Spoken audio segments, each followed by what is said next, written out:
18-10-2025 शनिवार बृहस्पति संचार करुछंती रात्र 7:48 समय पुनर्वसु नक्षत्र कर्कट राशि की रही 5 डिसेम्बर 2025 पर्यंत ये अवधि समय मध्य आपंकर भाग्यशाली राशि सिंह राशि सिंह लग्न जो मित्र मान नाम राशि सिंह राशि हो पूर्वा फाल्गुन उत्तरा फाल्गुनी मघा नक्षत्र सिंह राशि तेणु विशेषकर आपण चिंता सृष्टि हो पारे। द्वादश भाव को बृहस्पति संचार विशेषकर आपणकर व्यय अधिका हम चिंता वृद्धि हम आर्थिक क्षेत्र में चाप सृष्टि हम कौन प्रकार बार बार भावी चिंती आपणकर कार्य करने कौन चिंता करी कार्य करने आपण ठीक तरबर है कौन डिसीजन नियंतु ना मानसिक क्षेत्र में चाप सृष्टि विद्यार्थी माने चिंता करि पारंती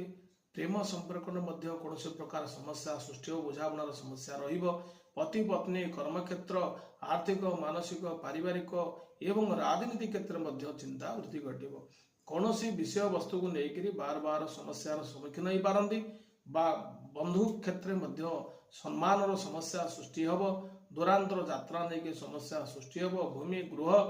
बा कौन प्रकार मांगलिक कर्म को लेकिन आपणकर चिंता वृद्धि घटिबो छोट कथा को नहीं विवादर सम्मुखीन हो पारंती बार बार असुविधार समस्या आपण पाखे आसी पहुंचब तेणु प्रतिकार स्वरूप प्रति गुरुवार दिन महारुद्र शिव को हलदीपन्न पुष्प बेलपत्र समर्पण करंतु ओं ब्रूं बृहस्पति नम मंत्रटी पाठ करने सहित प्रति गुरुवार दिन लक्ष्मी नारायण को दर्शन करंतु गोमाता को खाइबा को दियो।